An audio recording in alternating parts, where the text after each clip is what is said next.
What up, ladies and gentlemen, boys and girls, men and women, you know what I mean? Kings and queens, everybody out there in social media world. It's going to be a doozy. It's going to be a doozy. Put your seatbelt on. We're going to dig in. Got a very special guest joining us on IZM TV. Once again, it's Friends and Family episode, kind of, sort of. Friends and Family episode. It's my brother, SHARIF Bey of the Moorish Science Temple of America. And we're going to talk about some of the things going on in current events, namely our brother Kanye West, and his points of conversation on the Drink Champs and prior to. We're going to get into White Lives Matter and what that means, and Black Lives Matter and what that means, and but ultimately I hope the conversation leads us towards some tools that we can use for political engagement, for organizing our people, for upliftment. And that's what it's about. That's what we try to do over here at IZM TV. That said, since we got our brother SHARIF Bey on, we're going to drop some jewels. You know how we do. We start the show off first and foremost. I throw up a video, and as the video is playing, I like for the folks out there in YouTube world, Facebook world, share the stream. Invite, share, bring people to the conversation. If you're on YouTube, subscribe, hit that bell so you know when IZM is doing something right and exact. You know what time it is. You get the bat signal, and we good in the hood. That said, we're going to go to jewelry and get it done just like that. Like, subscribe, share. It's your man Hakeem Green. This is IZM TV. Yeah, let's drop some jewels, y'all.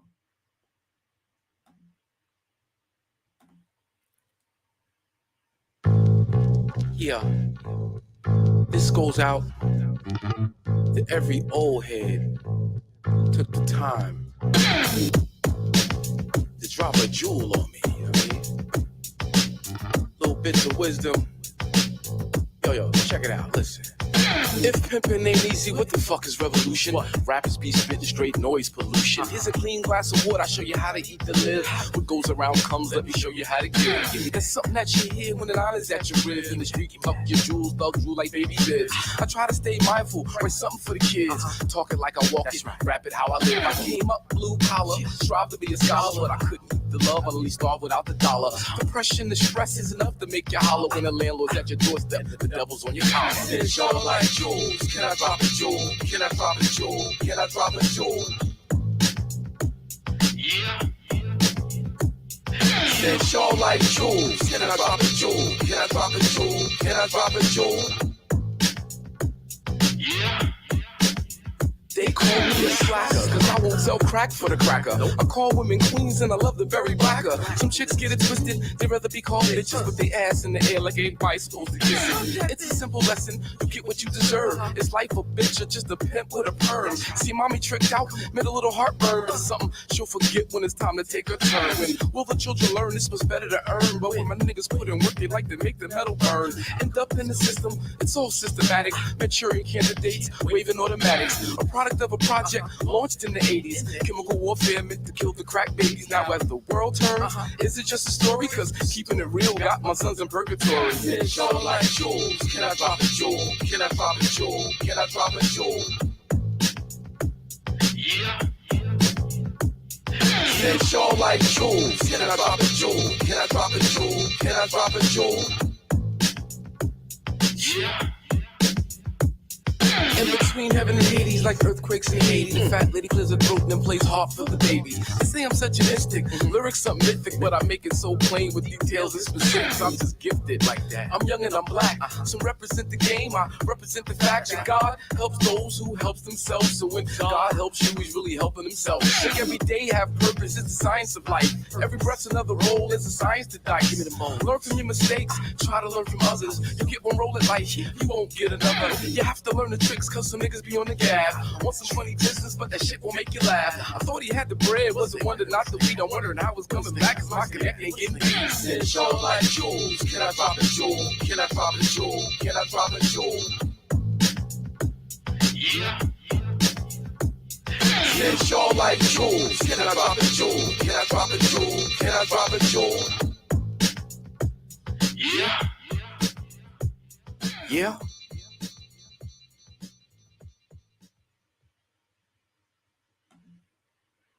That was Jewelry by your boy Hakeem Green. Channel live and direct. BDP all day, every day. All we do. Spark, Mad Ism. That joint is off the Aubrey album, which was released on September 2nd. Entirely produced by the brother Ron Amin Ra Lawrence. We have features from KRS-One, G Simone, Carl Thomas, CeeLo Green, Malik Youssef, Do It All Kelly, Amiri Baraka, and Freeway, the Philadelphia Freezer. Fire album. The next single is called Real Hip Hop for the People. Be on the lookout for that video. We shot it at 24 Hours of Peace, which is the annual event we do with the city of Newark, New Jersey. Big shout out to the Honorable Mayor Raz Baraka. Big shout out to Amiri Baraka Jr., the entire city of Newark for hosting 24 Hours of Peace annually. It's always a success. And you're going to see the highlights in this video. Real hip hop for the people. Real hip hop for the people. Take note. Okay. Episode 49, Madism TV. We have a return guest. My brother, no other than the God. Sharif Bey. Yes, sir. Peace, brother, man. What's good with you? Oh, man, all is well in these crazy days and times we living in. You know, physically. We live in crazy times, don't we? Crazy times. You know, it's off the chain right now. But, you know, we try to just, step back outside the bubble, watch it from outside so we can better figure out how to navigate the inside. Big shout out to Clarence Everett Jr. Big shout out to Robert Swinney Jr. Salute King. Yeah. So that's what we doing, man. That's what we doing. How are you today, sir? Yo, I'm good, bro. And every day on this side of the grass is a good day, bro. Yeah, right and exact. No doubt. So, you know, man, it's crazy right now with this social media, this internet, you know, and you Kanye West. Yo, before we get into that one though, real quick, right? I see you, brother Clarence Everett. Yes, sir. Appreciate you. Listen, before we get into that, I was reviewing. I think it was on the Breakfast Club when they had Leo Cohen on. Oh yeah, okay. And you know, Charlemagne kind of put the fire to his feet. What happened? What did he say? Put me on. He was just talking about, you know, just the destruction culture that the music industry is promoting and you know, benefiting from, you know, monetarily and among other ways as well. And Leo Cohen was talking about it. He was like, yeah, you know, it's horrible, and it's the drug culture and everything. It's really bad, terrible, da da da. Charlemagne was like, yeah, okay, then why you sign these artists? And what he said? He got a little irritated, but he ultimately said, hey, I got a family to feed too. Can I share something with you? Yes.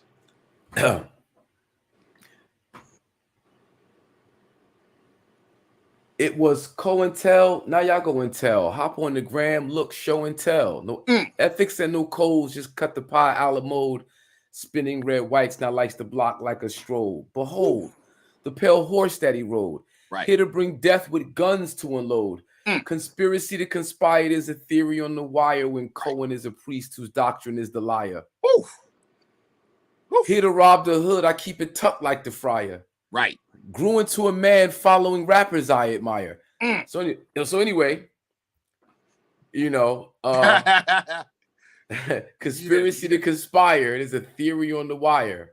Yo, shout out to my other brother real quick too on this very same topic, right? People are looking at the dollar. They're seeing the money and the millions and millions of dollars generated on destruction of our people, on black people, right? And you know, shout out to Timothy Taylor, man, wise, intelligent, right? Oh, day one. Shout out to Wise, right? Yes, sir. He interjected a particular point recently, and he said, "Listen, it's bigger than the money, because while there's a lot of money being made, a lot of money to be made on our participation in our own destruction, right? The narrative is more important than the money." Yeah. They'll stop money. They'll pay money to maintain a particular narrative. That's important, people. So, you know, I had a meeting. I have another song called Still Building. Actually, that verse I just spit was from Stolen Legacy, also on the Aubrey album. Go check it out. Excuse me, Stolen Legacy. It's called Stolen Art, featuring Carl Thomas. Now I have another song, a Channel Live song called Still Building,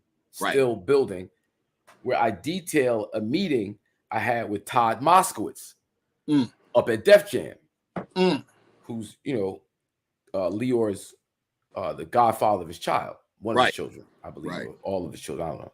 Anyway, and I know Todd from the industry, and we have close friends. Yes. And he invited us to come up and play our stuff, and we played the music. And I get down. My music is revolution. You know what I mean? For sure. The beats is gonna be banging, the bars is gonna be right and exact. Right. We had Carl Thomas on some of this music. This is right before the Bad Boy blow up. Yes. Right. Todd was digging it. He's vibing, he's liking, he's nodding his head, and he goes, "Hawk, tough. Yeah, I'm feeling y'all, but y'all not locking down the block. Y'all not. Like, we wasn't street enough." Now, mind you, because of my off the grid hustle, right? I got the industry on lock. I'm Snoop Dogg's weed man, Lil Wayne. Well, not Lil Wayne at the time, but later on would be Lil Wayne. I got Def Jam, Murder Inc. I mean, all that shit in a headlock with the right. But he's telling me I'm not street enough, so we didn't really get it. We didn't understand it, and then over time, when you see the murder, we see all these record labels come through. And the focus, their content, drug related, sex, violence, murder, drugs. You get, there's a narrative that's being perpetuated. Yes. That just it cements the stereotypical idea that these, what do we call them? We call them white men, or we calling them Ashkenazi Jews, or we calling them, I don't know what's safe to call them. What we calling them today. It's no disrespect to any religious. There's no disrespect to no. It's just to say that there's a certain group of folks, not just Jewish people, but they see black people, quotes. Yes. Black people a certain way. Yes. And that's where they want to keep us. No doubt. They can't see us outside of that. That's fact. Right. That's a fact. But bro, that's the narrative that Wise Intelligent was speaking to. That's the narrative, and again, the incredible and immense power of media to shape the way people think. You know what I'm saying? It's not accidental. It's not just about money. You know what I mean? It's not. We have there's an agenda. I'll just put it like that. No, I would say it's spiritual warfare to some degree. Okay. It's spiritual warfare. It's psychological warfare. I agree. It's emotional warfare. I agree. And it's we say who's the one who said business is war without bloodshed. War is business with bloodshed. Come on. Right. So when we understand that, when we're talking business, you're at war. Let me share something else to that point. Let me share something to that point. There's a martial artist and businessman by the name of Edward Kaufman. He did a translation of Miyamoto Musashi's Book of Five Rings. For the listeners, Miyamoto Musashi wrote the Book of Five Rings is arguably the most profound literature available on the philosophy of warfare, the philosophy of combat. And a lot of these, you know, like the Art of War with Sun Tzu, whatever, there's been a lot of translations, but people in the corporate sector are using them. Right? Edward Kaufman did a translation strictly for warriors. And he noted in the preface, follow me to your point. He noted in the preface that in old feudal Japan, the warrior class, the samurai, while they could appreciate the merchant class, they despise the merchant class. Why? Because the warrior got to get right up close and personal to get at you. The merchant class can end the whole village with a line on a ledger. Yeah. See? Yeah. Sure. Your hard body. So, you know, going into the music industry at a young age myself. Yes, sir. You know, in dealing not just with, you know, because I you know, the narrative about Jewish people, you know, and just for clarity's sake, when we say Jewish people, I think we have to be careful because that's a philosophical, that's a, you know, psycho-spiritual belief system that you're shaking your head. That I'm not disagreeing. That people that are yeah, over here, you know, but original people take part in this system, not as converts, but no, like I know exactly what you're saying. Beta Israel, aka the Falashas, right? The Igbo, the Lemba tribe. Okay, please go. Right, there's, you know, so when we say Jewish people, no, we're not talking about all Jewish people. You have Sephardic Jews, you have Ashkenazi Jews, you have Hasidic Jews, you have Orthodox Jews, you have practicing Jews, you have non-practicing Jews. You have, you know, not all Jews practice in the merchant class or are involved in the merchant class. Not all Jews are about business. So we have to discern who we're talking about when we say Jews and not lump all Jewish people in. I tend to find that a lot of times folks who claim to be Jewish aren't actually practicing Jews. No doubt. Right. And practicing Jews, they practice the art of, or they practice the science of, or they practice the culture of, or the culture of. Right. Right. They're not just, you know, Jewish by birthright. Right. Some people claim to be Jewish by birthright, and that's all there is. But in expressing our disdain for particular groups of people or our problems with particular, we just got to be careful of how we use that word Jewish because it is so all-encompassing. And I don't think it aptly describes what we really mean. But in that, but can I jump in real quick? Please do. And while respecting that, yes, right? Because yeah, while respecting that, we can still tell the truth. Yes. As a matter of fact, by respecting that, we can tell the truth and not offend. Right. So some of the points Kanye was making in reference to that community, how do we tell that truth in a way that doesn't offend and is right and exact and truthful and honest? Okay. The first thing that came to mind was the amount of cultural and social intelligence you just displayed by, as we used to say in another school of thought, making understanding understood. You started right out the gate with talking about different degrees of, socially speaking, different degrees of what is understood by society to be Jewry. See what I'm saying?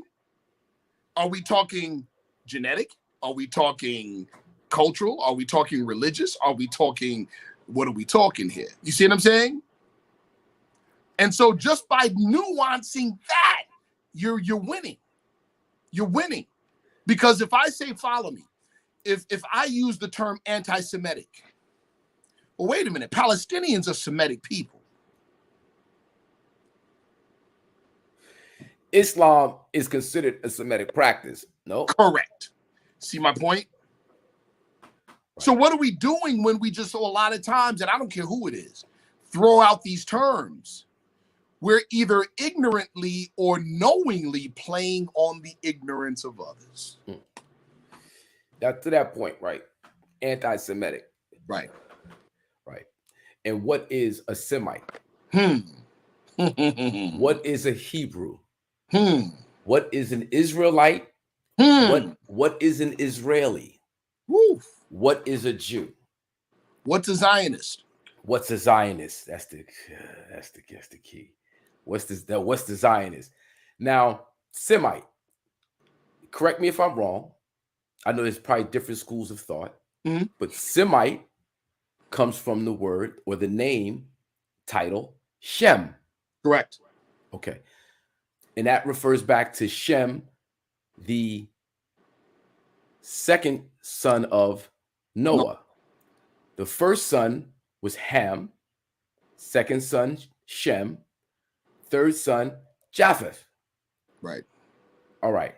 Ham, according to the story, is the progenitor of Ethiopians, the Cushites, Mitzrayim, the quote unquote black nations of Africa. Correct. Okay. Shem refers to the folks we currently refer to as Middle Eastern. Can I pause right there? Yes. This is a great conversation. Okay.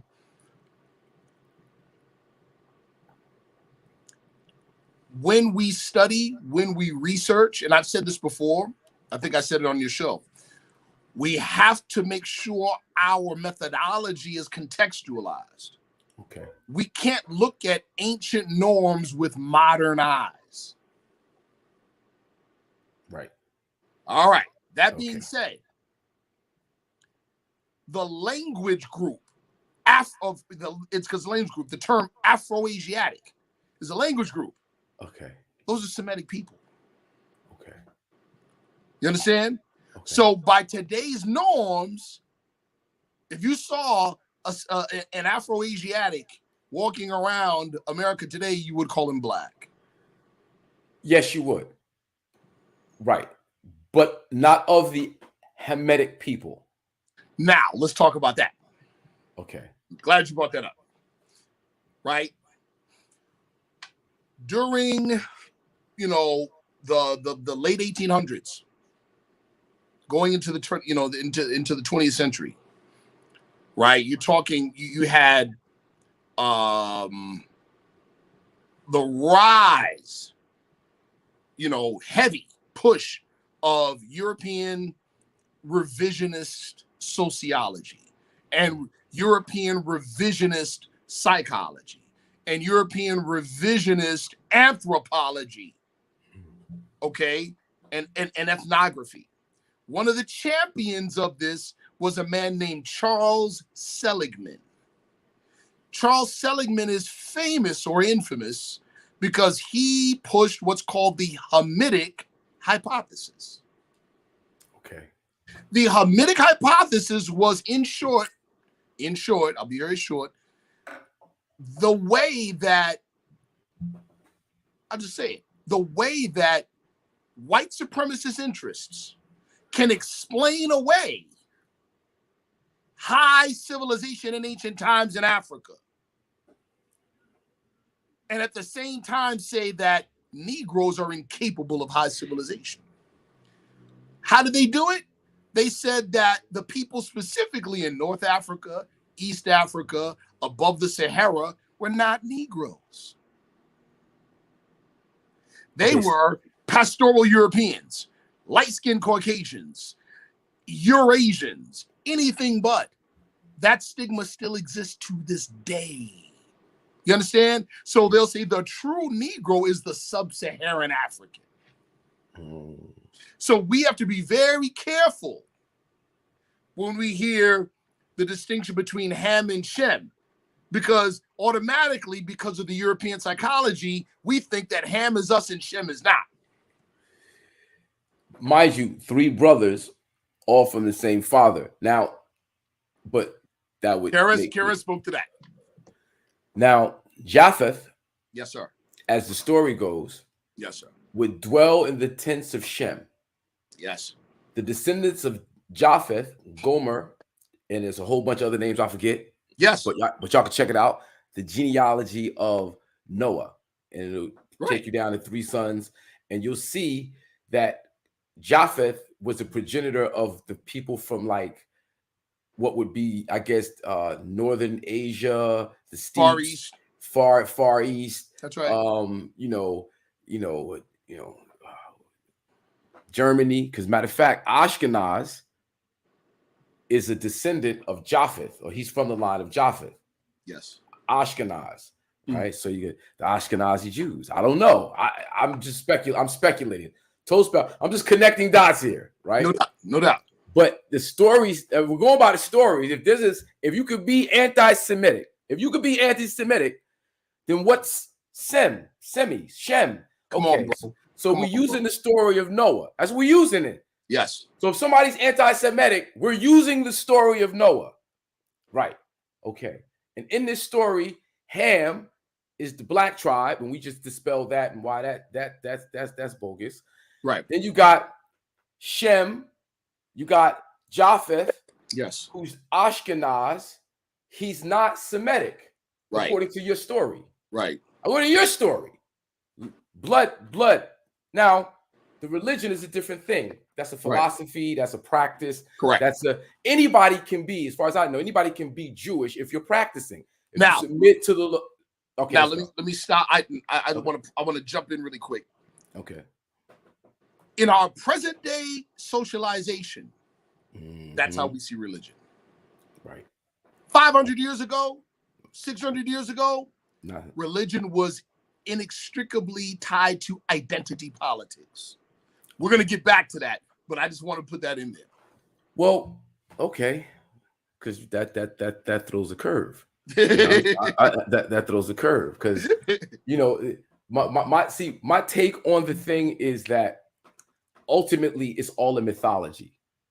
Mm-hmm. Right? It's all a mythology. Mm-hmm. It's not historic in the sense of people deriving ethnicities from, right? It's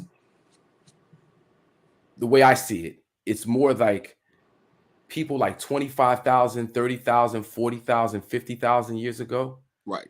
In observing 100,000 years, in observing the stars and its relationship to the planet, and observing and understanding human nature and how humans interact. Yes.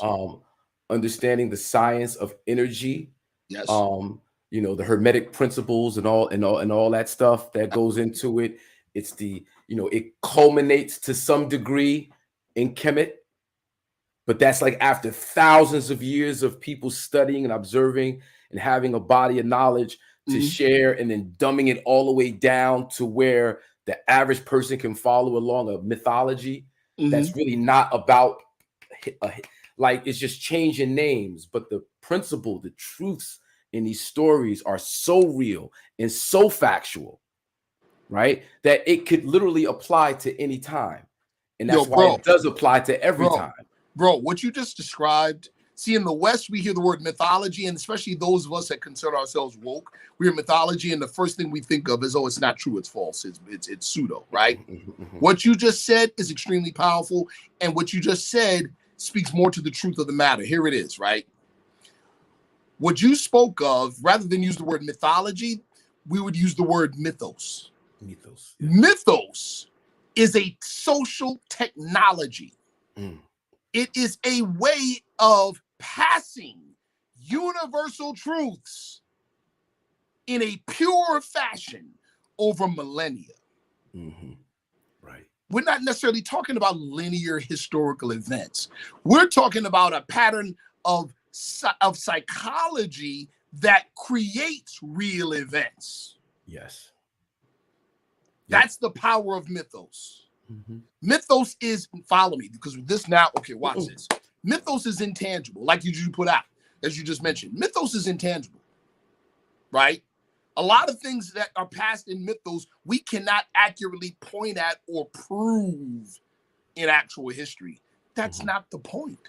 The point is that its intangibility allows it, and because of how deep it impacts us on the deepest levels of our psyche. It allows for a number of things. One, first of all, it can cause real things to happen in real time and often does. Yes, it does. Two, those that know the mythos can now interact with the mythos to the point where they acquire the power to impinge on reality, like the mythos. Yes. Some people are so intertwined with the mythos, they acquire some of its intangibility. Now we're talking about the guys in the smoky room. Now we're talking about the guys that pull Leo Cohen strings. You see what I'm saying? Wow. That's deep. That's Yeah. awesome. That's awesome. That's awesome. That's awesome. Because it's, me, anti-establishment to some degree, the radical rapper, angry at the system, right? And I've learned over time that, not to be so conspiratorial with it. Right. Yes, there are evil people in evil places, but that is just the nature of the human being. Like we have humans, human activity comes in all sizes, shapes, forms. Human activity is as vast as the imagination. That's right. Fact. Right. Fact. So a lot of times we think that there are the people in the room pulling the strings, not so much as it's we agree to cooperate with the strings. We put the strings on. Yo, bro. Here, play with me. Come here. You're going to break me off a little crumb here. Play with me. Bro, you know what I mean? To dumb it down to where everybody can understand, when you look at it, and this is to underscore your point, if you take a basic level, undergrad level course on marketing, and the first thing you learn is that the average newspaper in the country is written at a 4th grade reading level. No doubt. What? Yeah, no doubt. When you learn that billions of dollars were put into research to find the exact color red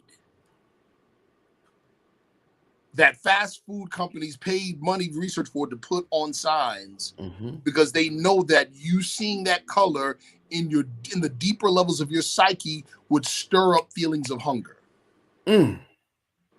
Yeah. You see what I'm saying? So you hit it right on the nose. We have the average individual has no idea how many thoughts that are in their head are not their own thoughts. They think that because they have thoughts between their ears that they are thinking. The founder of the Moorish Science Symbol of America, Prophet Noble Drew Ali, said, if I can get you to think, you can save yourself.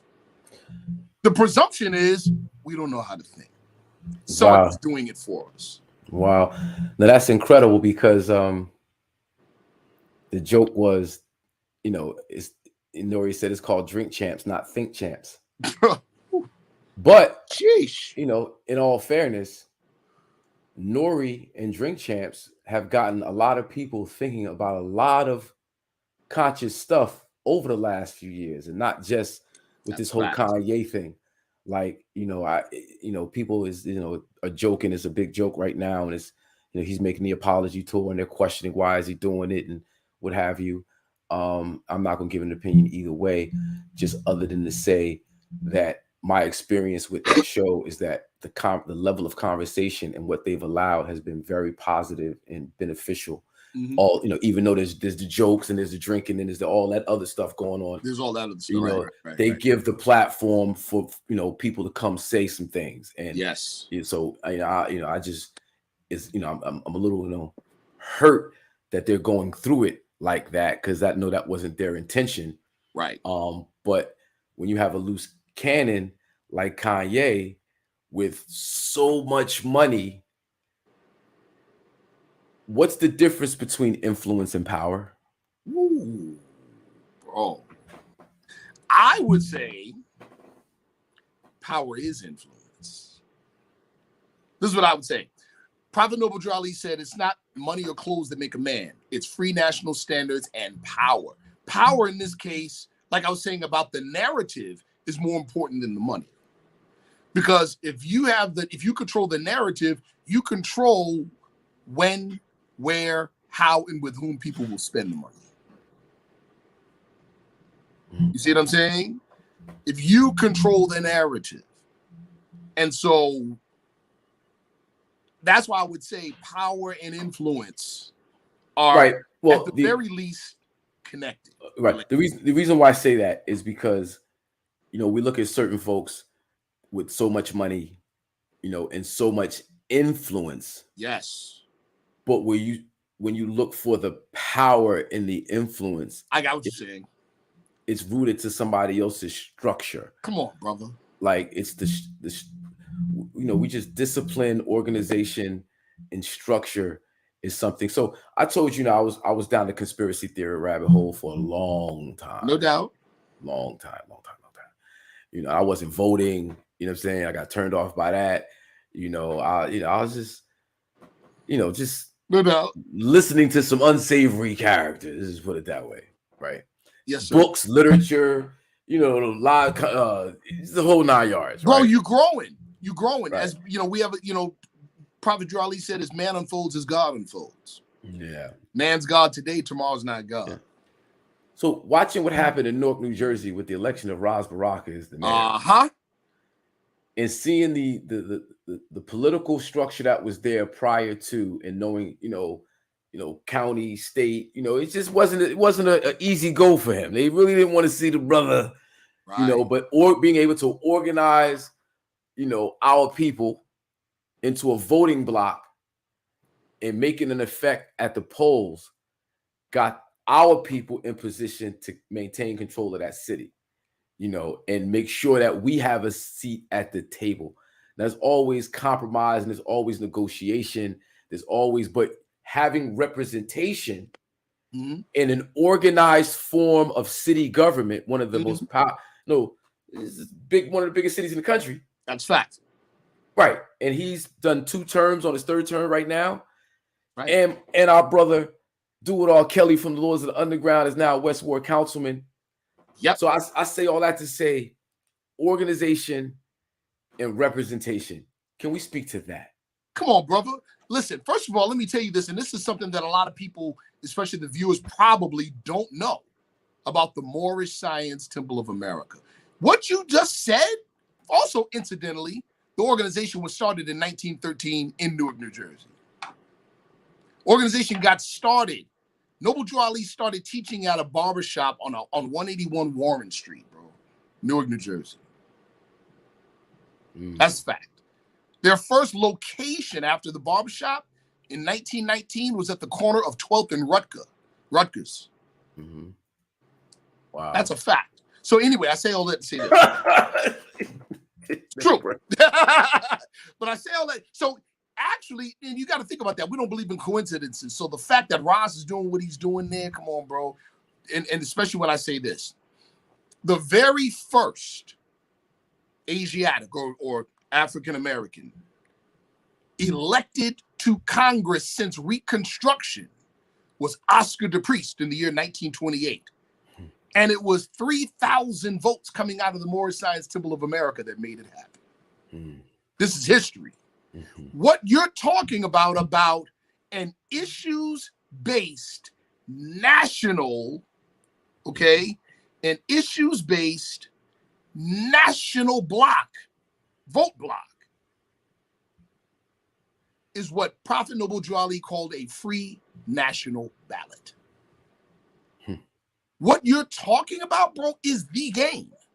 When we're talking about what we would say earthly salvation, money, good homes, friendships in all walks of life, right? That's the game. Also, too, ironically, as it relates to white supremacy, that's the vital nerve. Right? That's the vital nerve. Racism is not designed, the objective of racism isn't to murder our people. You don't get rid of a battery that pays you $1.6 trillion every year since 2016. Wow. That's us. Yeah, you don't kill that. Now you kill some people, that tweaks the system. You see what I'm saying? But you don't kill that. You don't throw out good batteries like that, right? The objective is to prevent us from full enjoyment of Americanism unmolested. Now, you said Americanism, which was the name of the last show that we had. Yes, sir. Yeah. And that term, Americanism, and what it means, what it truly means, where it comes from, um, you know, just the connection back to Kanye, Yes, sir. in his support of Trump, even though Trump threw him under the bus that the other day. That was crazy. Sure did. And then him talking about, running for office. Yes. And, I see no organization, behind anything that he's doing. Right. And that being a huge missing piece to our puzzle is organization and representation. Come on, bro. How do we get organized? Because, the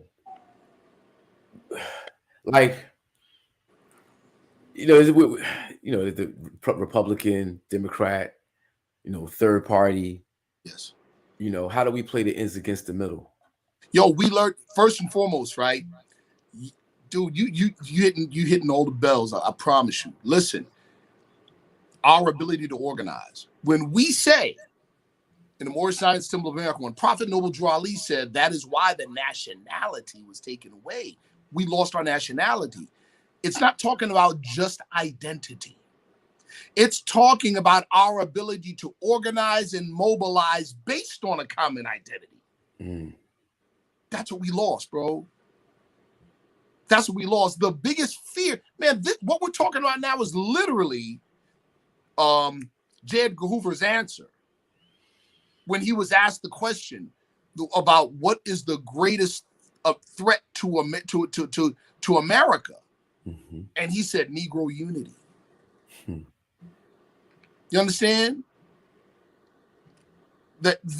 Bro, this is a real situation. And now we're going back to the music thing. We're now even getting closer to the purpose, the motive of the agenda. You see? All right, you got it. Okay. The ability to mobilize, to organize and mobilize and move in a direction for our collective betterment. There you go. Anything that promotes the opposite of that is what is promoted. Anything that runs contrary to collective self-determination of the people called Black, African American, whatever. That's the agenda, bro. That's a common, the whole Black identity thing, the color Black, what it means in the body of law, socially, politically, XYZ. And, it gets convoluted because I think that I get the point, but it's like Yes. the cart before the horse. Yes. Right. And Yes. I keep going back to organization, structure, having the resources as a nation to provide for the people, to create the motor, create the engine that gets people working towards a common goal. Right. Yes. That's kind of like where we need to be, and then we can decide what we call ourselves. Because we're then at that point we're on the same page, or at least in the same book at that point. What we have, I get you. I feel you. What we have, we spoke to this before. We are living in a particular condition or a series of conditions that are unfavorable. We were born into those conditions, so they seem normal to us. See what I'm saying? And those conditions were created by a thought. They were created by an idea, right? We're in the position where we want to change the conditions. What are we now? We're up against what is so cemented into American society that is considered normal, and that's the adverse conditions. Right. Right. So We have to. So we're in a war of narratives. And that's all it, and that's really all it is, because, you know, like, in terms of organization and not having to reinvent the wheel. Right. Like, we have a system of government that, when activated and engaged with, you know, it can work. Is there injustice? Yes, there's injustice. It's always going to be. It's always going to be injustice, and it's the duty of the righteous and the just to make sure they challenge the injustice. There you go. Yeah, we got that, right? Right. But getting the people engaged in a system, in a way where they understand what representation is and how to utilize the representation, how to get access to the money. Like you said, the war of narratives, and it's like that's such a bell ringer, because, like, I oftentimes see people, you know, walking around depressed, and we know people are going through things. We know people are hurting, right? But there's still a level of living in the narrative, so you don't even look to change it. Right. In other words, bro, most of us, as bad as we dislike the conditions that the narrative provides, we don't believe our condition can be better. So so what are we doing? I mentioned this in our last show, right? We're singing the good times jingle. Keeping your head above water, making a way when you can, temporary layoff, easy credit ripoff, scratching and surviving. Ain't we lucky we got them? You see what I'm saying? And now what we're looking for, More Science Symbol of America, Hakeem Green, other organizations, other people. What are we looking for? We're looking for people who believe, who think their condition can be better. That takes a lot of strength, bro. That takes a lot of strength. Now, the creator, fate, whatever you want to call it, is helping us. And this is why we're seeing the unrest, the shaking up of the present pervading narrative. Because we're sitting on our, collectively, in a general sense, our people are sitting on our hands, right? We're not doing much. But this whole white supremacy thing is breaking apart right in front of us. You think it's breaking apart? Absolutely, bro. Explain. Wow, absolutely. Okay, I'm in a fight. I'm fighting somebody that looks like strong, head to toe, like they look super duper strong, right? And just to get them off of me, they get close, I punch him in the stomach, because that's just what was open. He don't look like he's weak there. I punch him in the stomach. All of a sudden, I see him double over and then drop his hands. What does that tell me? He's weak. He's weak there. Even though I didn't think he was. Even though he didn't look like it, that's where he's weak. Bro, the New Zealand shooter at the mosque in New Zealand, right? Dylan Roof, man, come on, man. We can name them. We can name them, right? All these guys are literally saying the same things. They're saying, listen, we are losing our privilege. We are losing our way of life. It is going the way of the dinosaur. We can see it. We are fighting to prolong it. And we are, and what they're really doing is ringing the or whistling for the average European American to get into the fight. They're saying, we're fighting. We're paying the cost for your privilege. We need more of you to get in the fight and do what we're doing. What are all these guys saying? We're trying to start a race war. We're trying to get this thing popping. You understand?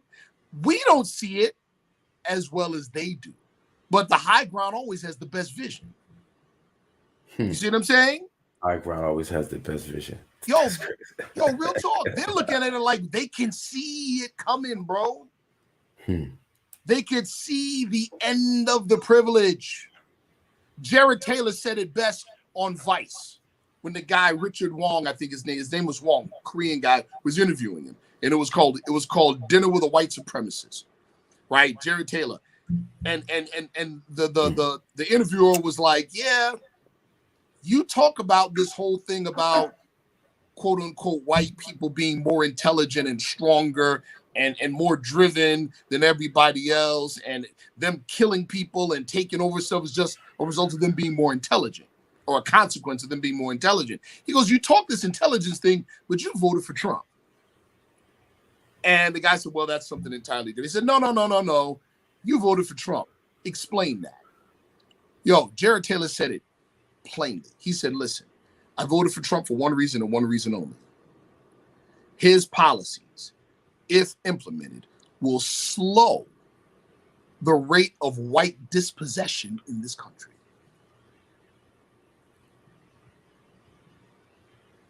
I saluted for the mere fact that he was he was that bold to say it in the open. They see it. He didn't say stop or reverse it. He said slow it down, because the inevitable is the inevitable.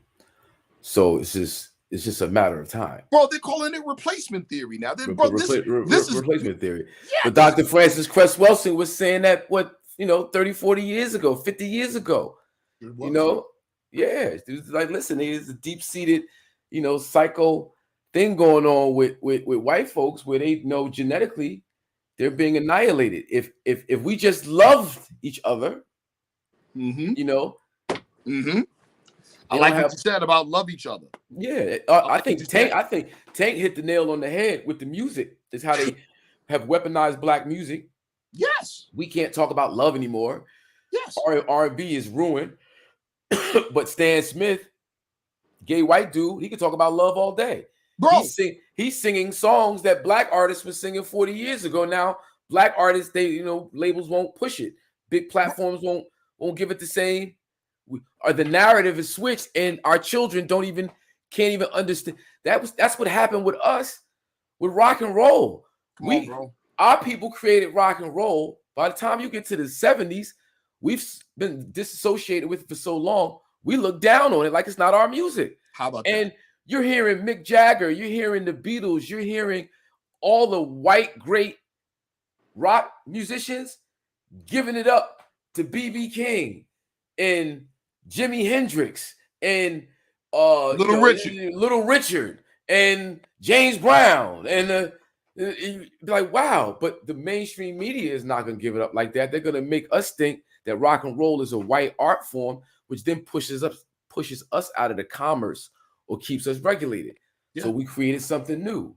But that's largely our fault, bro. I have to say it. Yeah, it's kind of largely our fault. It's always our fault. Now to this point, to your point, this is where Black Lives, among other things, this is where Black Lives Matter dropped the ball. Black Lives Matter, and I'm not just talking about the ideal Black Lives Matter.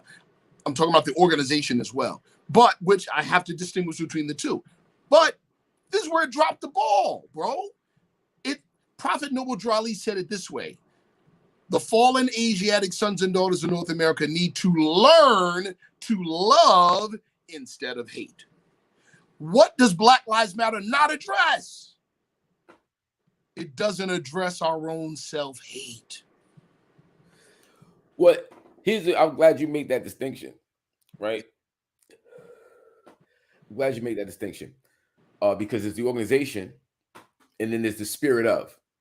And as I remember it, the spirit of was about black people saying to black people, your life matters too, because we're killing each other at such a high rate. That's why I said we dropped the ball. We had it.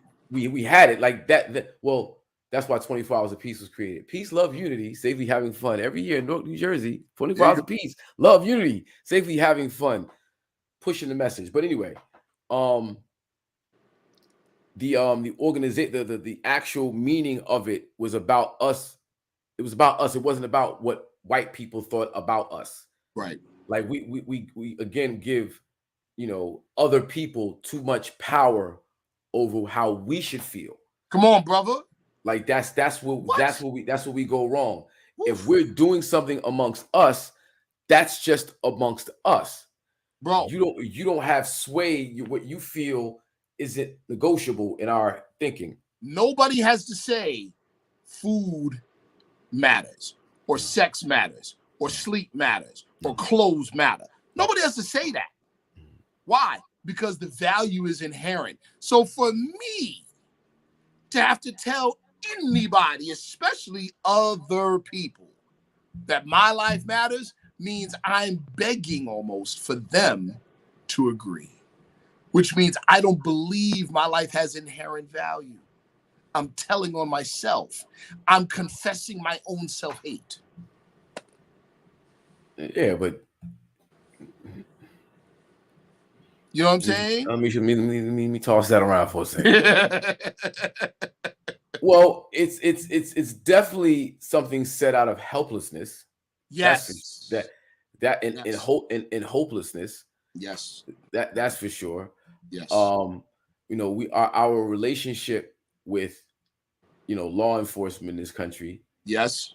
Is very historic, very deeply rooted. It's bad energy. Always bad energy. It's bad energy. Correct. So it's in us, our communities really not being able to organize against the Gestapo movement. And then it's our participation in the underground economy, the drug culture. It keeps the prison industrial complex going. Let's go back. I want to go back to what you said about. I want to go back to the whole police issue, right? Policing. Mm-hmm. And earlier, because again, you've lived it. See, that's something new. See, once upon a time, yeah, you were like, oh, I'm not voting and super conspiracy, this, and a third. But you experienced it working with Roz. And working with you experienced the bro. It's doable, isn't it? No, it's mad doable. It's doable, bro. It's mad doable. Did it in 1928 when there was no Voting Rights Act. It's once the babies understand how to engage civically, and we teach it in school. You teach the babies how to engage with local government. I don't even like to say at some point I don't like the word politics, even though politics is involved. We know what it is, but it's like civic engagement. Well, it's government. You're correct. Politics and government are not the same. Government is management. Management of what? The public money. Mm-hmm. Politics is the ongoing public relations campaign that determines who gets to decide who manages. See, big difference. You see what I'm saying? Yeah, the reason I bring this up is because the number one, and this is just what it is, the number one reason we have predatory policing in every urban center in the country is because of a lack of civic engagement in those very same areas. Mm-hmm. Believe it or not. Yeah. And we only show up when somebody gets shot. And then we protested. And I'm not disrespecting the protests because I participated in my fair share and will continue when necessary. Yes, I will. However, that engagement in a more deeper on a more deeper level, yes, sir. Especially if it's organized and if you can pull some money behind it, it gets even more powerful. It ain't even a lot. It's not even a lot. Like if you start just a book club and meet monthly, 15 families, 15 people represent 15 families. There you go. But invite your councilman over. But watch how much political power you get. But by playing the political game, by being involved in it, that votes spend like money.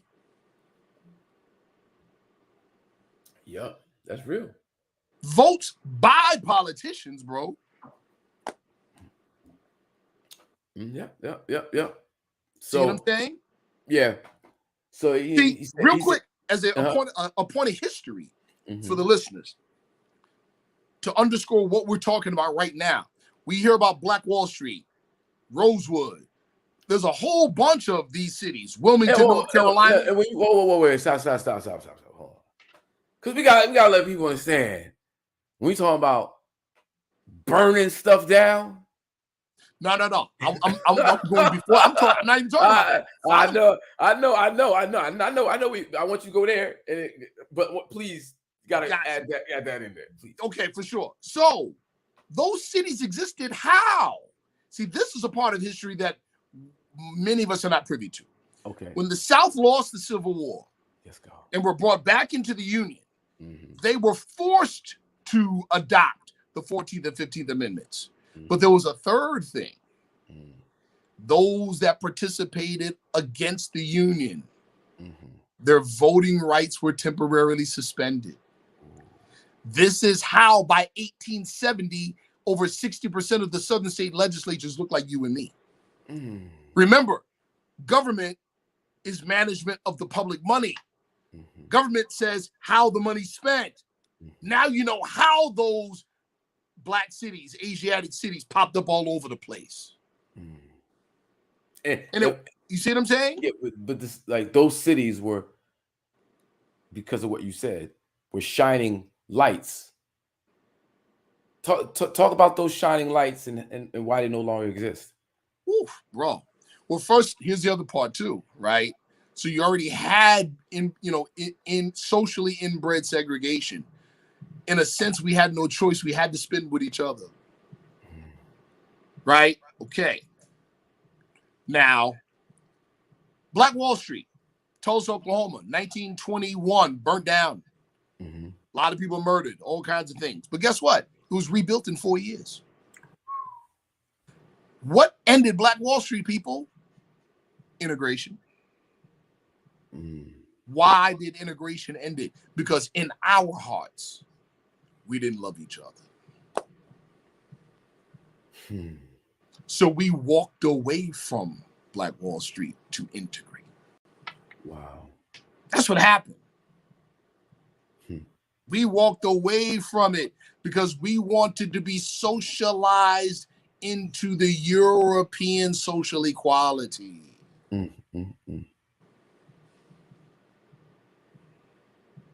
Now, people will say, you're talking racist talk.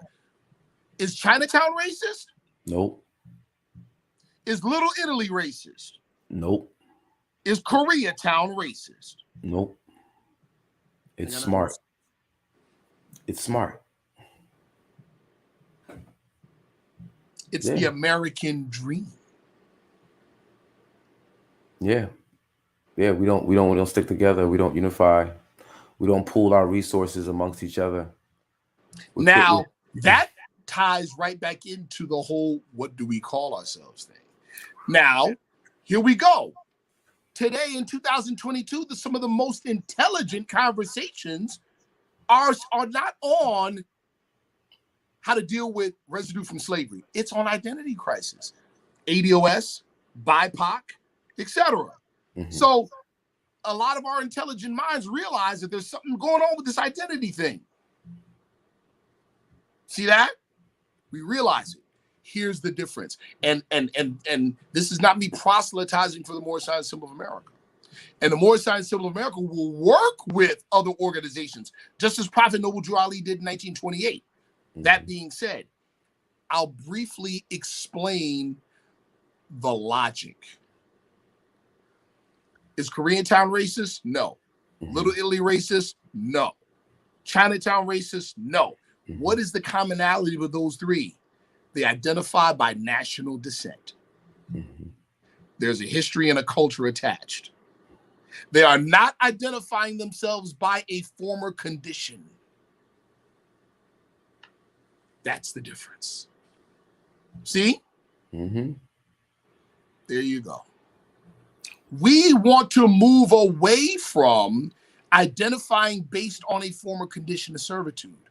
Right. So that's it. Okay, so,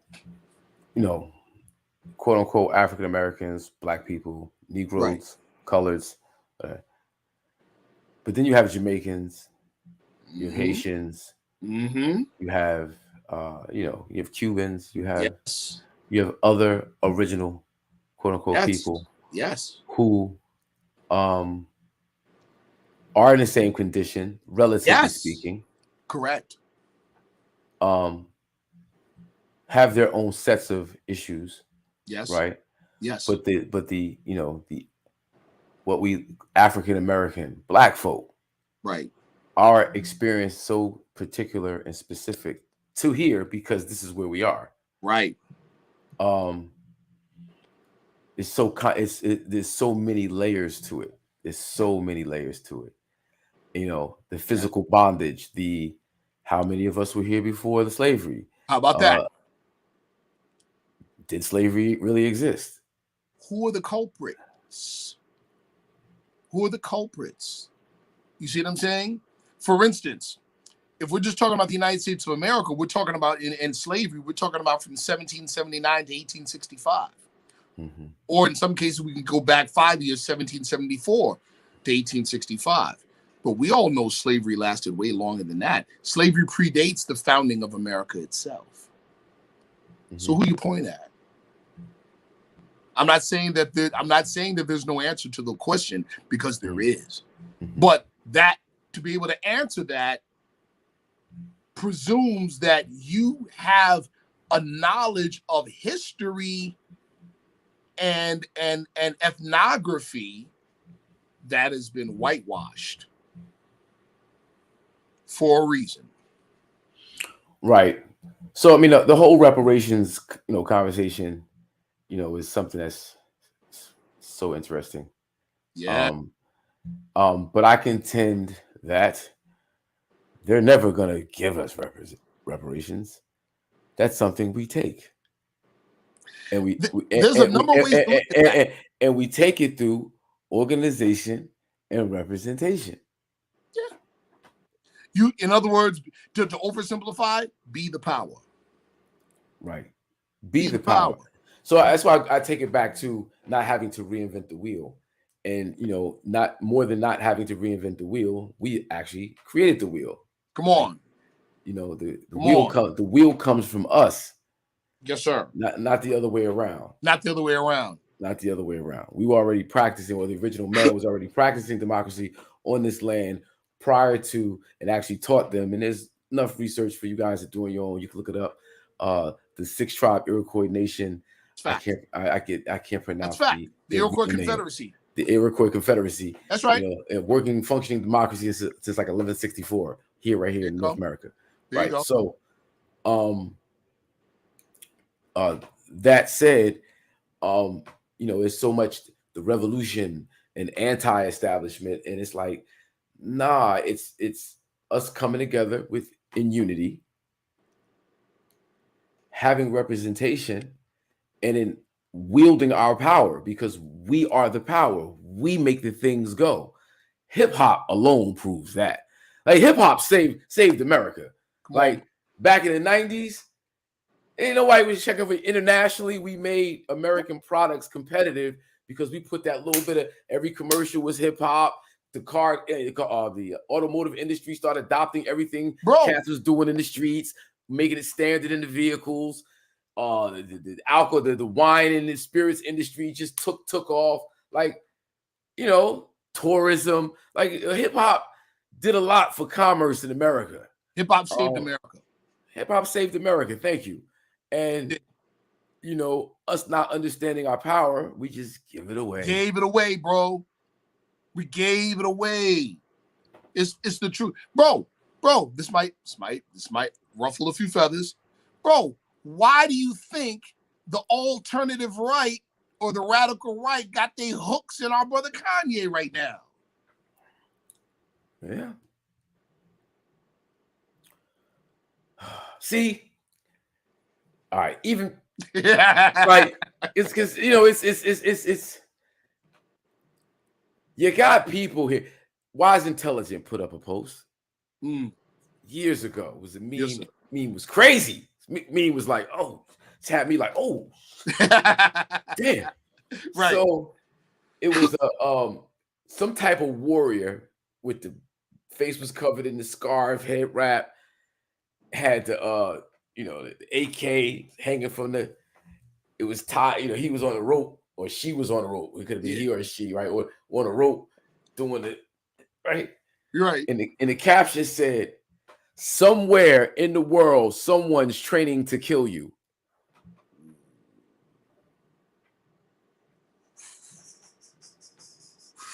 Ooh. Woo. So somewhere, I'm not saying who, I'm saying somebody out there got to axe the grind with somebody, and you fit the bill. Right. Right. Right. Right. Right. Now, 9 times out of 10 here, it's a certain group of people that they're very vocal about how they feel and what they want to do. Yes. Right. I'm not trying to empower them. Right. Other groups of people, though they may not be my people, and they're willing to negotiate and be an ally, and they prove that, show and prove that. Come on. Yeah. You know, I don't. But jokers who like, nah, man, you trying to tell? That's what the hook is. When I was in that community, Yes.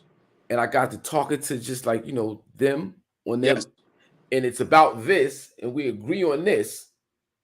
But when we start to get off in this all this other stuff, no, you a racist. Right. You want to lynch jokers. You want to have barbecues with jokers. You want to get medieval with jokers. Right. No, that's not what we doing. We about civilization. We trying to be civilized. Peace, love, unity, safely having fun. Right. So, you know what it is.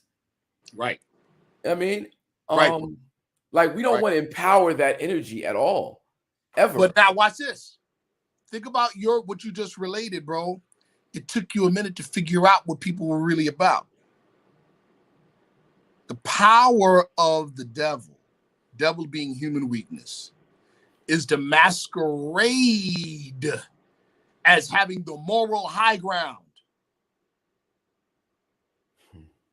Is to make evil fair seeming.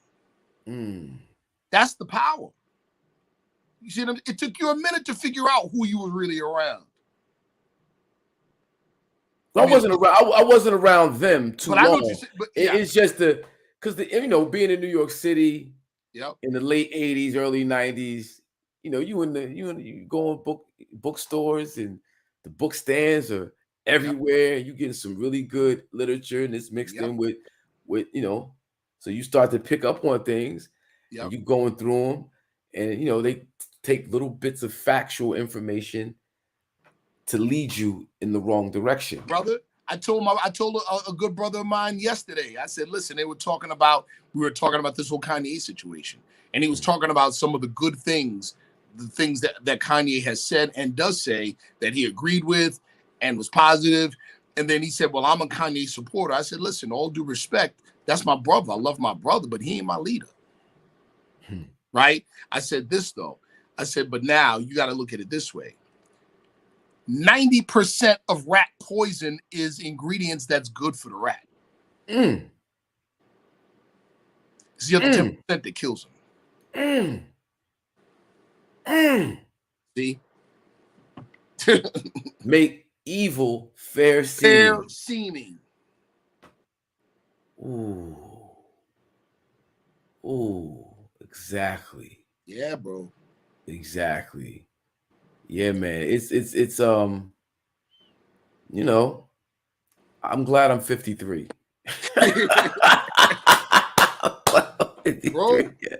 Bro, yo, because we earned the snow on our face, bro. Yo, bro, like it's just the idiocracy of it all.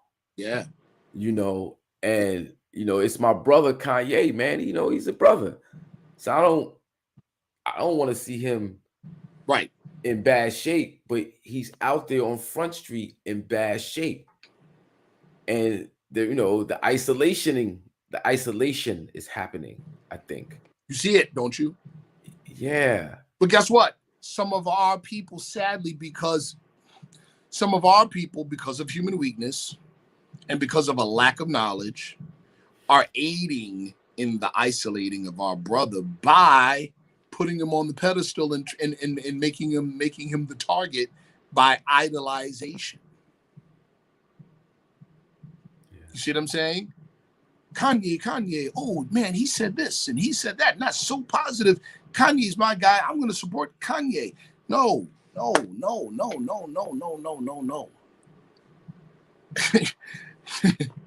Kanye's my brother. I love my brother. And I want for my brother what I want for myself. Right? I do not want somebody putting a target on my forehead. And I'm not, so therefore I'm not gonna put one on him. I'm not gonna put a bullseye on him, right? To heap my sins and my transgressions on another man and be like, oh, he's my leader. Oh, he represents the things he said I like, therefore he represents me. What? No, we're not doing that. You know what I'm saying? We're not doing that. Yeah. We're not doing that. You know, also, like, you know, we talked earlier, you know, about his Jewish comments. Yes. And, you know, I expressed my thoughts on the matter in terms of, you know, how I see Judaism. Yes. And it being a universal discipline. Yes, sir. That encompasses way too many people to target right. the Jews. Right. And, you know, we throw all that for the viewers who just hopped on earlier. You know, I have a unique way of looking at it, and this is the way I see things, the way I've studied, and the way I envision it. So if I offend anybody, I apologize. That's my, Hawk, I like the way you looked at it because that's not my intent. It's but nuanced, Hawk. Your way of looking at it is nuanced. That requires more thought energy than most people have the discipline to use. Yeah. You see what I'm saying? But listen, the term requires more nuance than most people are used to. You see what I'm saying? It just does. It does. Now, that being said, right? There's you mentioned before about power and influence. There are those, while what you said is true, and I'm in agreement. The term Jew is very broad. It's very broad. And in today's society right? It's very nuanced. That being said, how many of those people under that name or who claim it have the power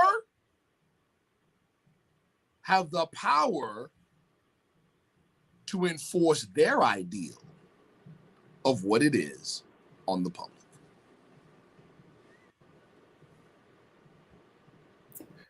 Right. I need you to be just clear that. I missed that right there, but I think it's going to tie into where I was going with it. I forgot the gentleman's name, and I believe he is with. No, I forgot where he moved, but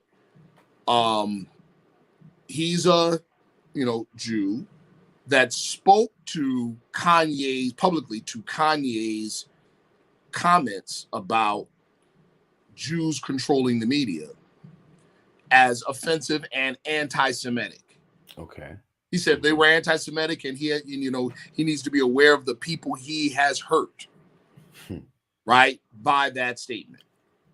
Right? And I hope he would apologize and take responsibility for that anti-Semitic statement. Hold on. You see what just happened there?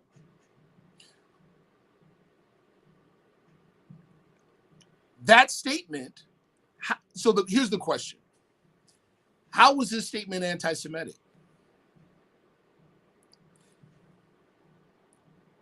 Now, let's apply the proper nuance to the term. Palestinians are Semitic. Many of us are Semitic. So who has the power to determine who's a Jew? And to enforce their ideal over yours or mine?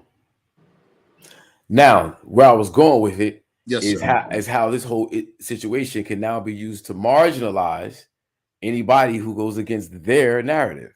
Come on, brother. It's been done for. Come on. It's been done for a while already. You know what I mean? Right. Yeah, like we talk about we talk about real cancel culture and what real cancel culture is. Yeah. You know, when you have the mechanism to shut somebody's voice down, like, oh, trust me, I know what it is. Come on, bro. Trust me, I know what it is.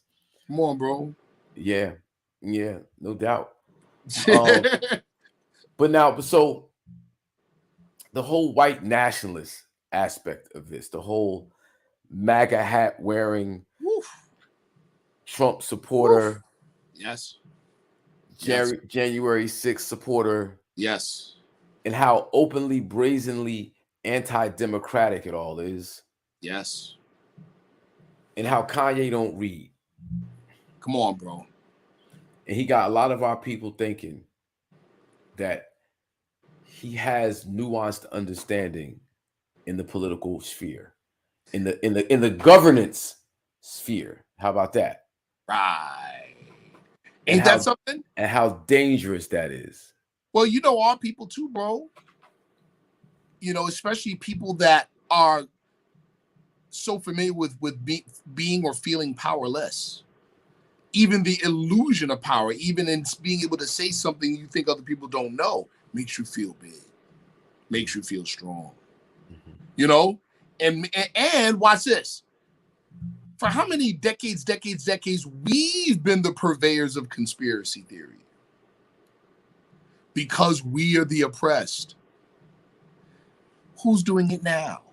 The very people that see their privilege ending. Well, and what's happening with us? We're finding an affinity with that. Yeah. Well, we got to do this. We got to do this. We got to do this because, you know, a few things smacked me in my head. Yes, one was Newark, New Jersey. We discussed that, the election of Ras Baraka. Yes. The other was when Obamacare went into effect. You know, my now wife and my mom pressured me to sign up, and I didn't want to because I thought that's how they was gonna get us with the chip. Right. Right. I thought that was the 52 fake out. Right. It'll get you sign up, and in order to access it, everybody got to get the chip. And then if you get the chip, you don't have the chip, you can't have. So I'm like, nah, I'm not getting this. I'm not getting it. So after a few months, I said, all right, I'll get it. I'll sign up. 3 months later, I broke my hand and wrist. Had to have reconstructive surgery on my left hand. My hand and wrist was so badly injured that if not for the surgery, the 3 surgeries that I had to get to fix it, and the rehab that went along with it, I'd be walking around like this right now. Right. Yes. So that taught me a very valuable lesson, that there were certain people who were thinking about me as someone who couldn't afford health care and needed help, needed resources, needed aid, right? And provided for me. And I didn't even vote for this person. Woo. I was talked out of my own empowerment. Yeah. Yeah. So the other thing was, I have this, the Dr. John Coleman Conspirators Hierarchy Committee of 300. Yes, sir. I'm familiar. Right. So, I was like a Bible to me. That's somebody, a book that I would refer people to. Yeah. To point out. So this is like maybe 2 years ago. I don't know if it was during COVID or right during COVID. I went in there to refer to somebody. I said, and as I'm reading it, it's talking about what's the brother's name? Mickey Leland, I think, out of the brother out of Michigan. I think he was a congressman out of Michigan. First black elected official or of that on that level in Michigan. Right. He's a product of, King and, civil rights movement. And he's from that. Right. Right. And he's the first one to officially put reparations on the table in 78, something like that. Right. So in the book, it was saying that he was being used as a pawn by the Illuminati. that he didn't know. And this whole reparations thing is talking us out of our own empowerment. Trying to say that Nixon was really, he was a real liberator for the real, he's a Roger Stone guy. Oh, he's a Trump guy. He's a Nixon guy. Oh, no. These people are not looking out for our best interests. These conspiracy theory books. They're not really talking to us. Like we're the op in their narrative. Yo, bro. We're the and they these little jewels and little bits of truth here and there, and then they sensationalize it with all the other stuff, the Pizzagate and the this and the drinking of the blood and the Right. they sensationalize it, and you get all caught up in that, Right. and you lose sight of the fact that real power is in local government, civic Brother, engagement on the local level. that's it. Now That's it. I want to add this too. A lot of this conspiracy doctrine, true, false, or shades of gray in between, you're looking at somebody else's agenda. Where's your agenda? Where's your agenda? Where's your plan? If you don't have one, guaranteed you are a subject or a victim to someone else's. So to that point, yeah, all the babbling on social media, all the opinion, everybody got an opinion. Yep. And then it whittles down to, all right, what are you doing? What are you doing? Organization and representation. I'm not talking about Democrat or Republican. Right. I'm talking about how are you organized into a political base?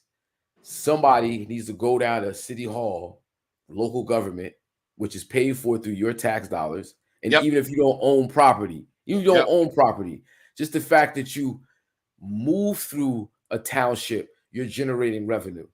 Correct. You're spending at the store, you're generating revenue. Which means you have skin in the game. You got skin in the game.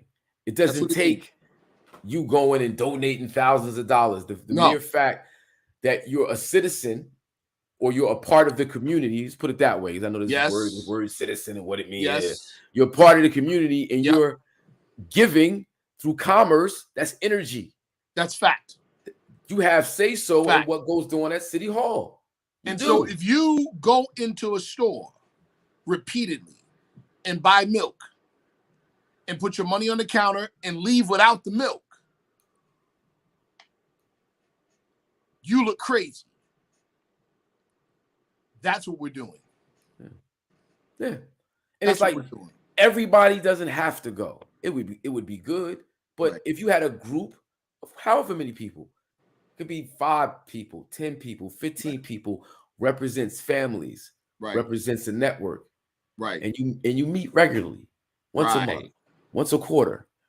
Get it going and invite someone from City Hall to your organization. They're gonna come because you represent a body of thought. More importantly, you represent votes. There you go, brother. So take advantage. Just some jewelry for the people. That's it. Let me add to that, dear brother. The real fight. See, we don't again. One of the greatest advantages of the status quo is that our people are ignorant of our own the real issues. We fail to put our finger on the pulse of the real issues. To your point, bro, we are in, and this is one of the biggest fears of the status quo. Who determines what Americanism looks like in the next generation? This is where that whole browning of America comes in. This is where that whole Europeans will be the minority comes in. This is where the sharp rise in racial hostility against darker hued people comes in. This is where voter suppression bills in 47 states comes in. Yep. They wouldn't be working so hard to stop you from voting if voting didn't matter. Listen, what's up for grabs is the social complexion of America itself. That's what's up for grabs. And the proxy, the Europeanism as proxy for Americanism is going the way of the dinosaur. That's it. Yeah. Our fight, let me just say this. Our fight ain't even with the European. It's not. Our fight is to learn to love each other. And I mean an active love. That kind of love that says, I'm going to trust Hakeem Green with my money because I don't have a choice. See what I'm saying? You want to talk about high science? That's the high science right there. That's it. Man, big shout out to my homie, knowledge born, master crew Ali Bey. Exactly, brothers. We need to recycle the black dollars, trillions of dollars, one of the world's largest economies by ourselves. That's so we can make the most noise. Actual fact. We say, Prophet Noble Drew Ali said it this way. The doctrine of economic security, and I'm paraphrasing, is not in any shape, form, or fashion preached enough. So in that sense, for the Moorish Science Symbol of America, economic security is part of our religious doctrine. Yeah. Insulating our collective spending. Yeah. Or wielding our collective spending as discerning consumers. There's, bro. Yeah. You know, please, just for those who aren't aware. Yes, sir. The Moorish Science Temple, its origins, what it represents, and what you guys are doing, especially where you're at in upstate New York. Real quick, right? Moorish Science Symbol of America is the first Islamic organization established in America, started in 1913, right? It's not just religious, right? Our idea of religion is old time. What do I mean by old time? It's active, it's social, it's cultural, it's political. You see what I'm saying?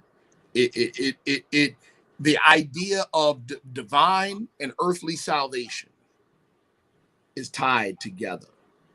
My spiritual advancement can put money in my pocket. Me treating my brother the way I want to be treated can set me in social and economic heaven. You see what I'm saying? So it's not just spiritual, it's civic, it's cultural. You see what I'm saying? And social economic, right? Started in 1913. Like I said, in 1928 was an election year. We put the first of our kind since Reconstruction in the House of Representatives, in Congress. That's Oscar the Priest. It's a matter of history. You see what I'm saying? You know, so the organization is dedicated to uplift fallen humanity and teach our people the things that make better citizens out of men and women. Why? Because that's the fight, people. It's not a cop-out, and it's not a sellout to say you're an American citizen. It's one of the most gangster things you could say in the face of the status quo. See what I'm saying? Even more so now when we're seeing a change, a social change of the guard. Like I said, our fight, when we say uplift, to uplift fallen humanity, it doesn't mean a handout. Uplift means to remove the excuses to stand up. That's what we mean by uplift. Remove all the excuses. Now you stand up. You see what I'm saying? That's what the organization's about. You know, that's what we're about. And here's the other part too. We are to teach our people their nationality and divine creed. What do I mean by that? To restore or repatriate, right? And to restore the knowledge, the hidden knowledge of our identity, history, and culture. Does that mean everybody joins the Moorish Science of America? No. It means that we're to teach those things. Think about it. What organization does a Chinese man join to become Chinese? Right. But can he join an organization to learn more about his culture? Yeah. Yes. Okay. Yeah. A question. How was Europe civilized in the 1400s? Woof. Come on, bro. Come on, bro. And why was it uncivilized? Man, listen. Well, okay. This is a European man. I'll give one name, right? David McCritchie. David McCritchie wrote an incredible 2-volume piece called Ancient and Modern Britons. Ancient and Modern Britons tells the story. Now, there's other books, of course, there's many, but that history is not commonly known, but is easily researched and acquired. The ancient Britons look like you and me. Period. The ancient Britons look like us. And that's just the truth. You see what I'm saying? We civilized Europe. We did that. Just like in Spain, we brought Spain out of the Dark Ages in the early 8th century. That's just history, people. Now, what is, and this is world history, but what is not commonly known is that our people in America are direct descendants of those very same people who civilized Europe. The very first African slaves brought into the Americas in the 1500s, people, not 1619, in the 1500s were brought not from Africa, they were brought from Spain. Shout out to Dr. Ben. Dr. Ben was one of first eminent scholars that brought that out to the public. Wow. So the slave trade definitely went back to the 16th century Spain under Moorish control. Get this book. What is it? I can't. The book is called, there we go. Dogs of God. Columbus, the Inquisition, and the Defeat of the Moors. Okay, you got write a little book list for us. I got you, but listen, who would have thought that the fall of Granada and the loss of power in Spain had anything to do or was anywhere connected with the transatlantic slave trade? Like I said, to have the proper narrative and to go the proper direction, it's not just identity you need. You need identity, right? Proper identity. That proper identity ties you to a historical narrative that's been whitewashed. Yeah. No, like, so we talking about, Spain, 8th century, 8th to the 15th century, being under Moorish control. Actual fact. Right. And if that included those of our brothers and sisters that practice Judaism. That's where I was going with that. And Christianity. Absolutely. Well. Right. So Moors were Islamic, they were Jewish. Well, or practice Judaism. Here's the thing. Remember, we have to make sure our eyes are properly, context in this sense. Religious creed in the old world was not our idea of religion is largely secularized compared to what it was then. I'm going to give you a modern day example.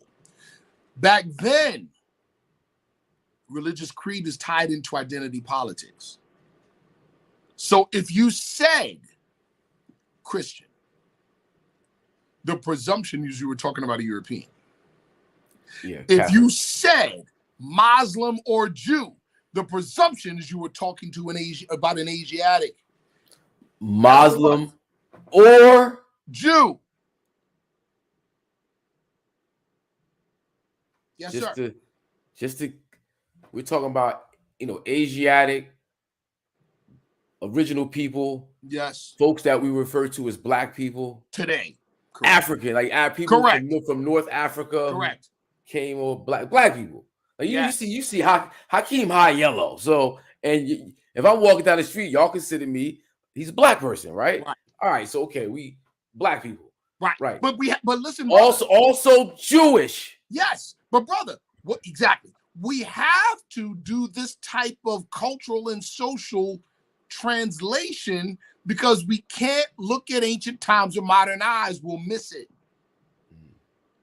See? But the thing is, because the time period we're talking about really isn't so ancient, and it's directly tied to the conversation of the day. Like it's directly tied when you think of the banking system, the evangelicals. You think the slavery. You think of who financed. You figure. Hold on. I mean, but let's make it even more accessible to the mainstream.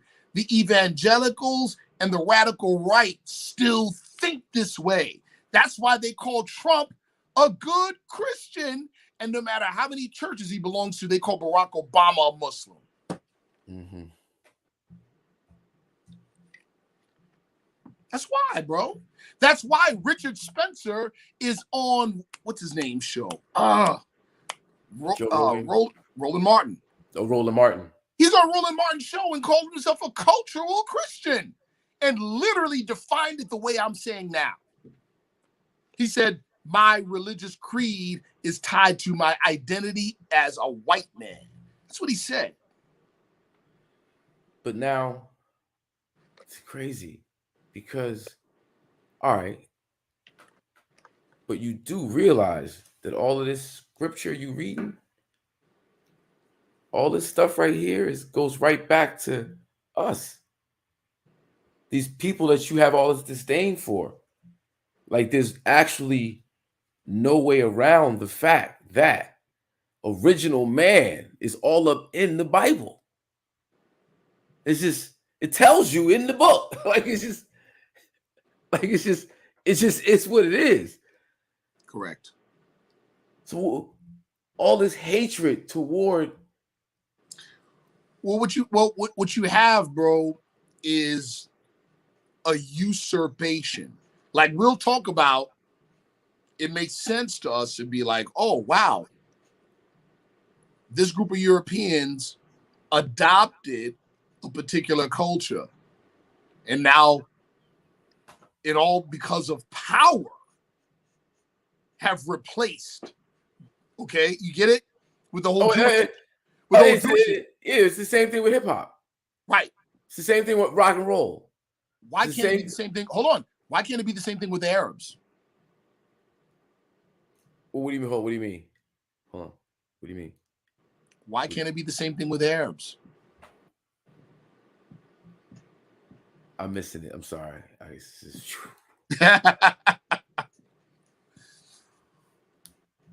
Present day Arabs. Mm-hmm. It's not a race of people. No, it's not. The term Arab denotes a language group. Language, yeah. We know that, but that's not what we're socialized into thinking. No, true indeed. Get it now? Yeah. In other words, the people that took over Spain, very, very recent modern scholars will say, no, those were Arabs. As if okay, I got you. Yeah. They weren't you. Right. When phenotypically, the pure Arab, by their own writings, was very dark-skinned. Oh, yeah, for sure. For sure. And then, just the origin of man. It's like, come on, guys. We know that the original man. Yes. Yes. Well, let me, because I know I'm gonna get, everybody got their belief, their discipline that they follow. I got you. But South Central Africa, and up the Nile they went. Yes. And his process probably took thousands upon thousands of years before we see the greatness that Kemet turned out to be, and traveled around the entire globe. Right. Okay. See, that's already. Like, that's a huge point that you make right there. That must be emphasized. It must be emphasized, right? You cannot pigeonhole our people to a specific region on the continent of Africa. You can't do it. So then, does that mean the creation of man is in different places? It means, can we point to I'm not saying that we can't point to a specific place of origin for the human family. What I'm saying is, people that look like you and people that look like you and me are found all over the world. Yes. Like, we're from there. We don't necessarily have to be tied there. It's also, how I think about, when people get holy, they get Holy Land from Israel. Right. You could buy, you go online, you could buy it. Some Holy Lands in the jar. Right. Wanna, right. Or look at it like this. The Holy Land is the whole thing. Right. Look at it like the whole planet. Look at it like this. 14th century Mali. Abu Bakari II, relative of Mansa Musa. Yeah. Expedition documented in universities in Mali to this day. Yeah. 2 expeditions to the Americas. Right? There have been a number of studies, genetic studies, on Africoid haplotypes in Mexicans that predate Columbian times or Columbus. And the inference is that they got those by intermixing with those that were on that expedition, those 2 expeditions from Abu Bakari. So follow me. 1300s, there's Africans in the Americas. 200 some odd years later, Columbus, in his diaries, notes that on the 3rd day, on this particular day, natives came to him speaking Arabic. Yes. So, question. No, can't be Arabic. Was it Arabic? Yes. Arabic and Hebrew. And Hebrew. That's the I was the Hebrew. Yes. So here's my question. Were those people Africans or natives? Both. Thank you. Both. Right. So it was the brother. He's a member of the Choctaw Nation down in Louisiana. What's his name? He does lectures all over the place detailing the black man's present in that part of the world, going back thousands of years. In it, part of Pangea, the whole Pangea conversation comes into play, and how, original man was all over the planet Earth. Facts. And there was different versions of original man. We know that the what's the group of people in South Africa that are directly related to Chinese people? Yes. Right. The Twa people. Not the Twa. The Twa, they say, are directly related to the northern Britons and the Irish. You're right. No, you're correct. But they're Africans. They're lighter skin and they have, the slanted eye. With the really, really, really, really curly hair. Yep. And they're directly related genetically to Chinese. Yes, sir. I think if we probably did that, we could probably find some connection to some part of either the continent or right outside the continent yes. But again, this is all theory and conjecture for me. There's enough information that supports it. The whole idea of Pangea, the origins of humanity being in Africa and then migrating outward. But I definitely think that there are new versions of the human species. Undiscovered versions of the human species? Well, like, for instance, the Denisovans were just recently discovered. You see? Explain. The Denisovans, right? So people are familiar with Neanderthal. They're familiar with Cro-Magnon. They're familiar with, okay. Not that long ago, another species of modern human called the Denisovans was discovered. And now Western mainstream archaeology and anthropology is forced to admit that ancient humanity looked more like Lord of the Rings, where there were various different types of humanity coexisting. Yeah. That's crazy. Yes.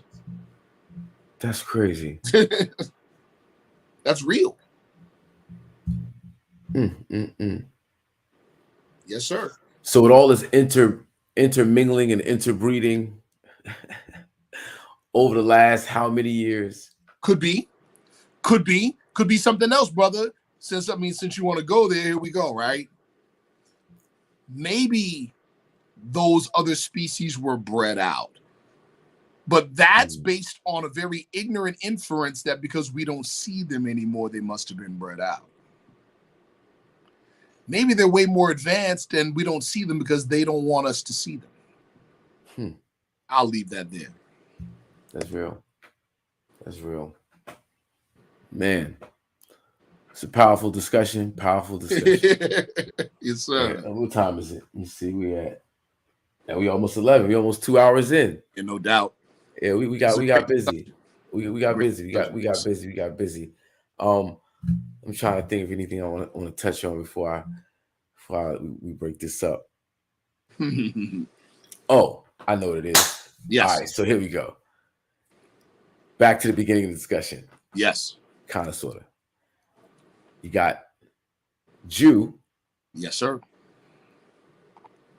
Which I'm assuming Judaism comes from the tribe of Judah. Is that proper? Is that any legitimacy to that? Am I wilding? Am I? Yeah. I don't know. I thought that's what that meant. Judaism. Judah, yeah. From the tribe. But Judah is only one tribe. The 12. How about that? Of the 12. Right. So, and it's the 12 tribes of Israel. Yes. Right? You have Israelis, people who live currently in Israel, and then you have an Israelite, which I guess is a term that refers to the ancient people who are occupied Israel, who we consider the ancestors of the Jewish people or the Hebrew people. Now, here's that word Hebrew, right? Because it's my understanding that the word Hebrew in Hebrew is pronounced Ayin Beth Resh.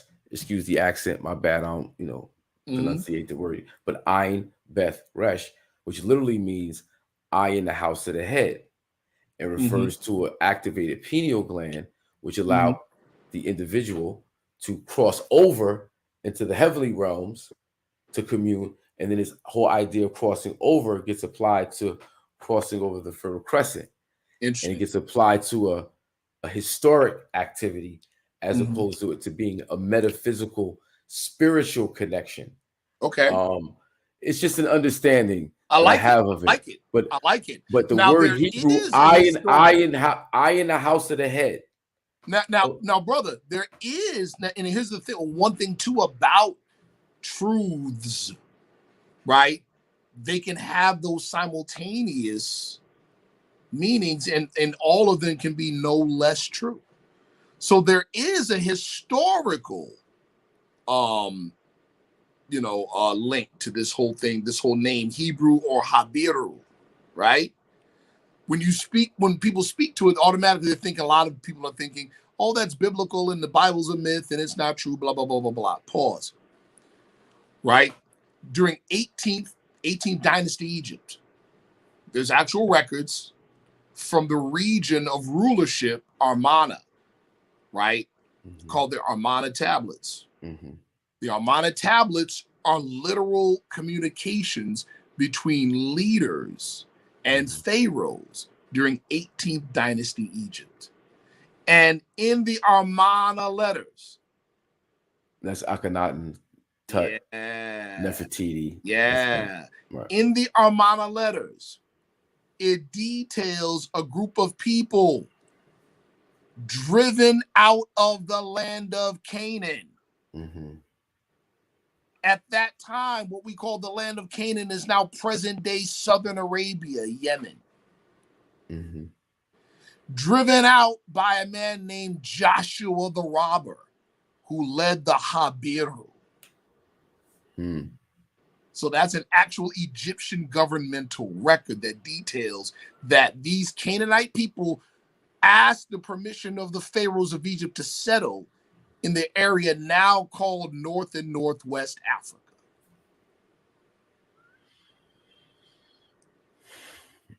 Yeah. That's not biblical. That's actual Egyptian records of 18th dynasty. Right. Now we know that Akhenaten married Nefertiti as a part of a well, I was read somewhere Mm, that she was supposed to have married his father, but the father died.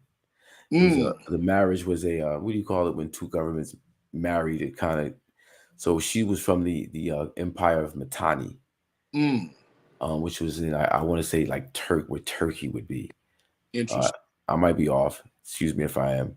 But if you go to the Metropolitan Museum of Art, they got the Yes. whole Egyptian art exhibit, and you just walk the corridors, and it tells the whole story. Dope. So, Nice. um, but he passed away. She ends up marrying Akhenaten, and they just had the love affair of all love affairs, and it was all good and peachy. Um, but when they were through with Akhenaten, they chased him out, and some people say he's what Moses. The story of Moses is about him, No doubt. and that he went north back to seek refuge with homegirl and they peoples, who then conspired by crafting these other. I think this is about a Bobby Hemmett thing. Ah, okay. It is a Bobby Hemmett thing. I want to say, Got you. Got you. Got you. Got you. yeah. He said, they basically laid the foundation for the monotheistic religions, Christianity, Islam, Oh, and no doubt. Judaism. No doubt. What Akhenaten, it's absolute fact that what Akhenaten brought, first of all, shook up Egypt at that time period. Oh And yeah. it wasn't well received. Mm-mm. And it was Yeah. a little short-lived. And there's Uh-huh. definitely from as far as time, the time correspondence, there's definitely a connection between Akhenaten, right? Mm-hmm. And the biblical Moses. Yeah. Right.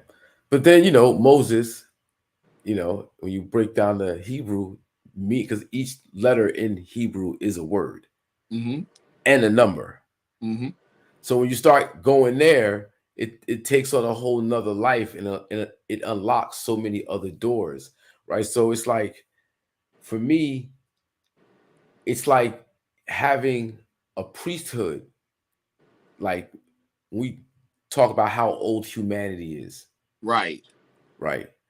How many millennia our priests, sacred ones, shamans, um, philosophers, Yes. scientists, mathematicians.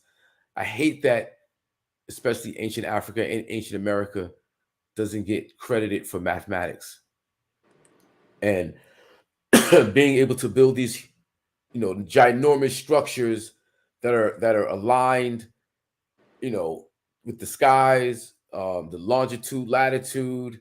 All Yes. of that is just like right and exact. Yes. Big ton bricks with precision. They had math and science, and they just want to give it to the aliens and say aliens did it. Ah, It's like right. no consideration that no, this is the power of humanity over time, Come on, brother. observing trial and error, because we know we've actually seen the trial and error in the pyramids. We see where they messed up, where they left it. The bent pyramid was a a screw up, and then they ended up getting it right down the line. So that's a body of knowledge that gets passed down through schools of thought. Mm-hmm. You know what I'm saying? So the structures themselves are libraries. The knowledge It's contained in fact. these, like Fact. how many thousands of years of observation, trial and error went into executing that. People don't look at it like that. So in that, this body of knowledge is like, it's not for the profane, because even today the average joker is just out his mind. The average everyday Joker is the Joker from Batman. Fact. That's why he's so relevant and so relative, Can right? you imagine, brother, what 50,000 years ago. right. Right. Can you imagine if we got our stuff together, brother, our people here in America? Can you imagine what we would produce? I mean, pyramids were produced way back then. Can you imagine what we would produce and what we will produce when we get our stuff together, brother? Oh yeah. Well, Like literally, so the world, we're doing what we're doing now so that the world may see and know that amongst the descendants of the inhabitants of Africa, there's still much wisdom to be learned. Meaning, we will do things that will put the pyramids to shame.